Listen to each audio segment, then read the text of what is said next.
Good morning mga katropa pips. Ito na po, maglalagay na po tayo ng sealant sa ating hatch na ni-repair sa bintana.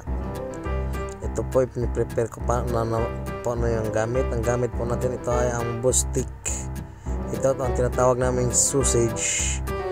Ito po, piniprepare ko na po yung pistol. Ilalagay na po natin yan sa pistol. At yung nozzle po pala ng ating pistol ay aking pinalaki para hindi tayo mahirapan at mabilis yung ating gawa. Pinalaki ko po yung butas ng ating pistol. At pag-apply po tayo dyan ay mabilis lang. Hindi po tayo mahihirapan at hindi mo sasakit yung kamay natin sa kakapiga dahil mas maganda po malaki yung ang bugahan ng ating sealant. Yan po, nilagay ko na po. Ang una kong nilagyan po yung gilid-gilid po nilagyan ko para kuan lahat siya, malagyan lahat.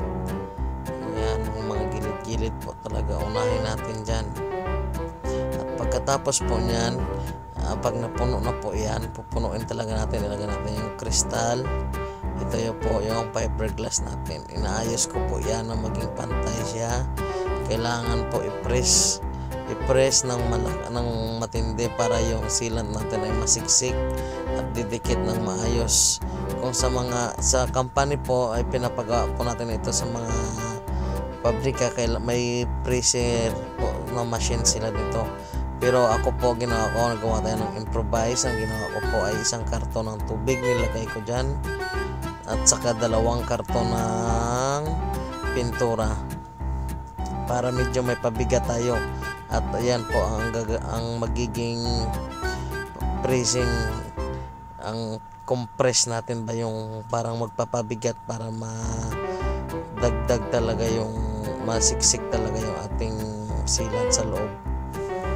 Yun, nilagay ko na po sa taas kasi alam pa sa yung iba kasi yung sealant natin sa bumaba yan, kaya kailangan taas. Yan po, inahagod na po natin yan para magpantay-pantay na po yan at magandang tingnan.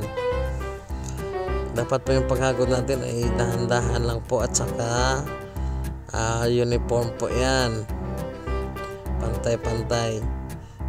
Yan po ang pinaka-masila na gagawin natin kasi pag nagkamali ka dyan, yung kamay mo dyan mapupuno ng sealant At tapos nyan, tapos ating hagod, kukunin po natin yung tape natin. Yan. Yan na po. So, nagtatanggal na po tayo ng tape.